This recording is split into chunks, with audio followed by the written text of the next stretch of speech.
Иргэн та өөрийн бүртгэлээр e-баримт аппликейшн руу нэвтэрч, хувь хүний орлогын албан татварын хялбаршуулсан горимын хүсэлт гаргах, хувь хүний орлогын албан татварын хялбаршуулсан тайлан илгээх, тайлангаар үүссэн татварын ногдлоо төлөх боломжтой боллоо.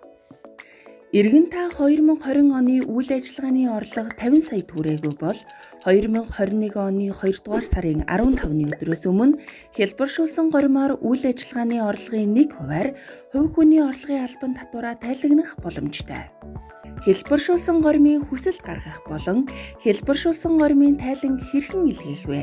Та өөрийн бүртгэлийн эрхээр e-баримт аппликейшн руу нэвтэрч орсны дараа татвар цэсийг сонгож Монголын татварын алба хэсэгт хандана. Үүний дараа та өөрийн иргэний үнэмлэхний QR кодыг уншуулж татвар төлөгч иргэний хувь хүний орлогын тайлан хэсэгт нэвтэрнэ.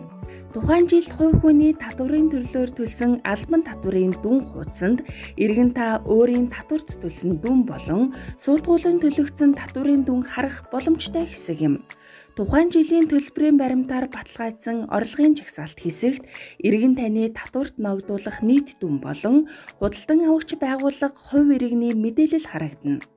Хялбаршуулсан горимын хүсэлтийн тайлан гаргахдаа дараах хоёр зүйлсийг анхаарна уу. Нэгдүгээрт зөвхөн үйл ажиллагааны орлогыг тайлагнана. Хоёрдугаарт хялбаршуулсан горим ашиглан тайлагнах үед хувь хүний орлогын албан татварын тухай хуульд заасны дагуу татварын хөнгөлөлт чөлөөлөлт идэлгэхгүй.